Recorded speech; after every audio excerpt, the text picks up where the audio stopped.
Assalamualaikum warahmatullahi wabarakatuh. Salam sehat dan salam sejahtera untuk kita semua. Kembali lagi bersama saya di Inspirasi Safwan Tawakal. Untuk teman-teman dan saudara dimanapun tempatnya berada, semoga selalu senantiasa dalam keadaan sehat walafiat dan dimurahkan rezekinya. Amin ya rabbal alamin. Nah, di video kita kali ini akan membahas terkait dengan rezeki ya. Mungkin kita tidak pernah bosan-bosan untuk membahas tentang menarik rezeki ya. Oleh karenanya ini mungkin sangat bermanfaat dan penting untuk teman-teman dan saudara ya.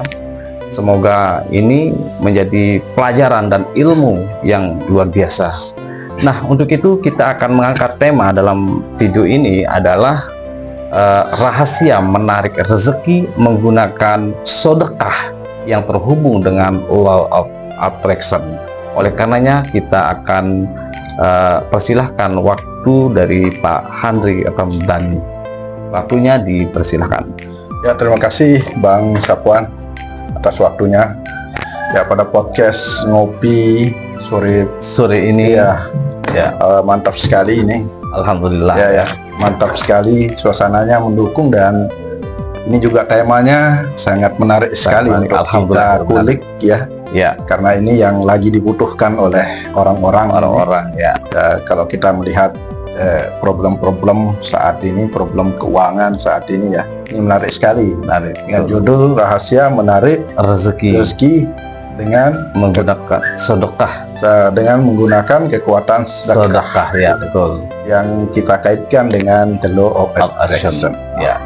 Kalau berbicara masalah sedekah ya di dalam agama Islam ya, kita bisa menemukan di ayat itu di surat Al-Hadid ayat 18 ya.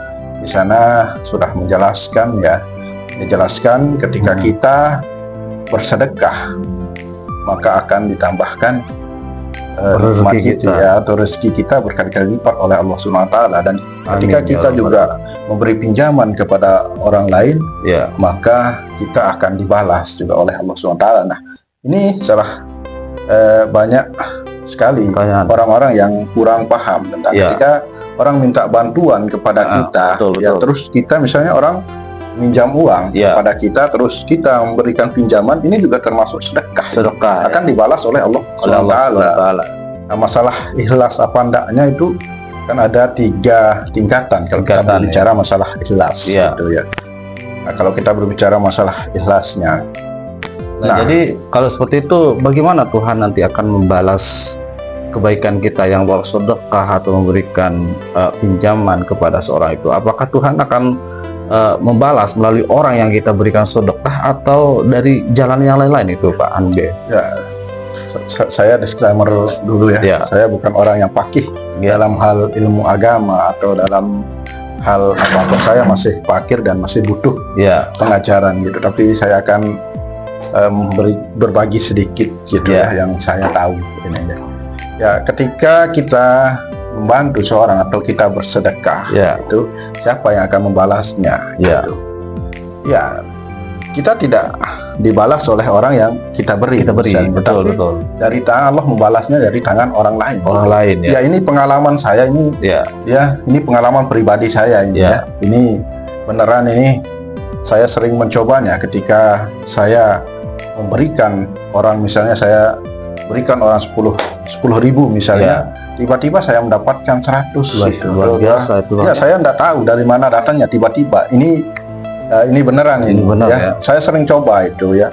Tapi kita tidak berpikir gitu. Ketika kita memberi, kita tidak pernah mendapatkan harapan harap dibalas atau tidaknya ya. Saya tidak pernah berpikiran ada balasan apa enggak. Saya memberikan, saya berikan itu. Ketika saya ketemu orang, misalnya saya lihat orang itu misalnya orang minta sedekah gitu misalnya, atau saya ketemu dengan anak yatim atau anak telantar, saya kasih 10.000 misalnya. Saya tidak pernah memikirkan balasannya. Saya sering coba ini pengalaman pribadi saya ini yang saya angkat ini ya. Tiba-tiba nanti tidak sampai 1 hari atau 2 hari, nanti jarak 2-3 jam saja gitu, tiba-tiba ada rezeki yang datang tidak terkirakan, tidak kita duga dari mana datangnya itu tiba-tiba. Itu adalah bentuk balasan dari Allah SWT ketika apalagi kita ikhlas membantu orang lain. Lalu yang kedua, Bang Andri, ini bisa tanyakan tadi kan tentang sedekah yang mau dikaitkan dengan law of attraction. Ya. Nah, lalu hubungannya antara sedekah dengan law of attraction itu sehingga kita bisa menarik rezeki, yaitu bagaimana Bang Andre? Nah, begini, dari korelasi sedekah dengan the law of attraction ini kan, kalau kita berbicara masalah the law of attraction itu kan hukum tarik menarik. Betul. Like attract like, menarik kemiripan dengan kemiripan, gitu ya. Nah, korelasinya di sini kita bersedekah kan kita membantu orang lain. Ya. Ketika kita membantu orang lain itu maka alam semesta kan membantu kita. Akan membantu. Juga, ya. Karena semua ini ada energi. Ketika energi positif kita besarkan gitu maka vibrasinya itu atau getarannya akan tinggi, maka akan menarik sefrekuensi gitu. Kita sering mendengar yang sefrekuensi. Betul. Saya juga mendengar. Iya. Kita sering mendengar yang sefrekuensi gitu. Ketika kita membantu orang lain, maka alam semesta akan merespon itu.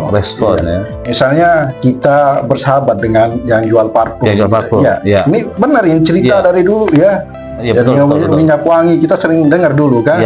Ketika kita berteman dengan orang yang jual parfum, maka akan keciprat baunya. Gitu. Nah, ini hukum tarik menarik sebenarnya, tapi dia tidak menyadari hal itu. Ya, saya juga pernah itu yang namanya ada teman saya, kebetulan dia juga usahanya parfum. Padahal saya tidak ada niat sebenarnya untuk ingin berparfum karena udah ada parfum kita. Tapi ya bau parfumnya itu selalu tercium begitu sehingga kita memiliki keinginan untuk beli. Luar biasa ya. Berarti itu masuk kategori law of attraction juga ya. Law of attraction itu dalam hidup ini kan sebenarnya kita tidak menyadari. Ini hukum the law of attraction ini 3000 sebelum Masehi sudah ada. Betul. Tapi sampai sekarang masih ya. Cuman kita mungkin nggak sadar atau tidak jarang untuk mempraktikkannya atau gimana itu ya. Memang. Atau mungkin kita sudah mempraktikkannya tetapi kita tidak menyadarinya begitu ya. Memang banyak sekali masyarakat kita yang tidak menyadari bahwa itu hukum the law of attraction ya. Ini adalah hukum the law of attraction. Ketika kita bersedekah itu kan membantu orang lain gitu. Maka kita akan mendapatkan balasan ya. Ya itu kaitan dari the law of attraction karena like attract like, menarik kemiripan itu. Kemiripan menarik kemiripan gitu. Ya itu dia makanya Bang Andre. Nah terkait dengan itu kenapa saya mengangkat tema seperti ini tuh Bang Andre, karena kita di kehidupan sebagai manusia itu ya tentu banyak teman-teman atau baik orang dari golongan muda maupun sudah tua atau dari orang yang miskin sederhana begitu banyak mengeluh tentang hidup ini. Kenapa hidupnya selalu seperti ini terus? Kenapa tidak ada kemajuan, tidak ada perkembangan segala macamnya Bang Andre? Rata-rata itu saja yang dikeluhkan oleh para manusia, termasuk mungkin kita juga mungkin seperti itu ya. Tapi alhamdulillah karena sudah menerapkan yang namanya law of attraction dan bersyukur kemudian menggunakan sedekah ini, alhamdulillah hidup saya sekarang itu sudah merasa bahagia, tenang dan merasa sudah cukup Bang Andre. Alhamdulillah. Nah cuman saya ini melihat keadaan masyarakat kita ini terutama Bang Andre susahnya minta ampun untuk mencari keuangan, udah sana sini bontang-banting. Tetapi terkadang juga walaupun dia sudah bontang-banting cari uang ke luar negeri, keluar daerah, tapi tetap saja itu miskin. Nah itu yang mau saya memberikan solusi kepada orang-orang seperti ini. Coba mungkin dia tonton video-video kita yang seperti ini, mendapatkan inspirasi, pelajaran yang baru menurut saya Bang Andre ya. Ada lagi yang mungkin disampaikan tadi itu Bang Andre? Ya ini kita tadi kan katanya banyak sekali yang mengeluh, masih muda kok mengeluh gitu kan. Nah ini kalau berbicara masalah the law of attraction itu kan dia mengeluh karena ilmu the law of attraction ini dia menarik apapun yang kita pikirkan, bukan menarik apa yang kita lihat, tapi dia menarik apa yang kita pikirkan. Misalnya kita mengeluh gitu, maka itu saja yang akan hadir dalam hidupnya. Betul. Saya setuju dengan apa yang misalnya kita keluh, kenapa saya susah sekali gitu. Ribet, susah, rumit itu. Nah, itu saja yang dipikirkan, maka itu akan direspon oleh alam bawah sadar kita. Alam bawah sadarnya diangkat ke alam sadarnya, pikiran sadarnya. Betul. Nah, itu yang setiap hari itu yang akan dia itu saja yang alami. diucapkan ya tentang keluh kesahnya, sehingga sulit Ya. untuk mencapai apa yang diinginkan. Makanya Betul. kenapa di dalam the law of attraction Ya. ini kita disuruh untuk selalu berterima kasih, Berterima dan, kasih ya. selalu berterima kasih dan memikirkan hal-hal yang baik, supaya atau agar hal-hal yang baik itu tetap hadir di dalam Betul. kehidupan kita gitu. Oke, kalau gitu Bang Andre, ini luar biasa ya. Semoga ini videonya bermanfaat dari Bang Andre. Untuk teman-teman, terima kasih dari Bang Andre. Ya, Wassalamualaikum warahmatullahi wabarakatuh. Waalaikumsalam.